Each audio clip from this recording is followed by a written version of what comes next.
This video tutorial is about switching Windows 10 dark mode, without using third-party software. Just follow the instructions on the screen. First, select Start menu, and click the Settings icon. When the Explorer open up, select the Personalization menu.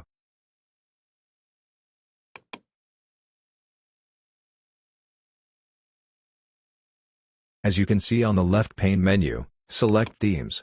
At the center menu, click Color.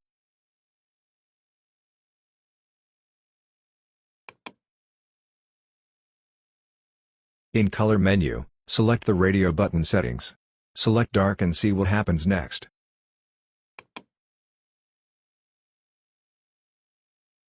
As you can see, the dark mode take effect immediately. Remember that this mode is the default settings of a Windows. You can modify dark mode settings by exploring the Theme menu.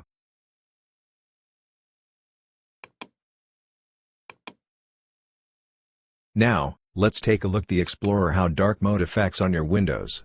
By the way, while exploring, to get back the default themes, just select Light Radio button under the Color menu, or just watch before end of the video if you forgot the settings location. Thank you for watching. Please support us by sharing, liking and subscribing to our channel. In behalf of our team, if you found out that this video is helpful, please give us a thumbs up, or comment your suggestion to us.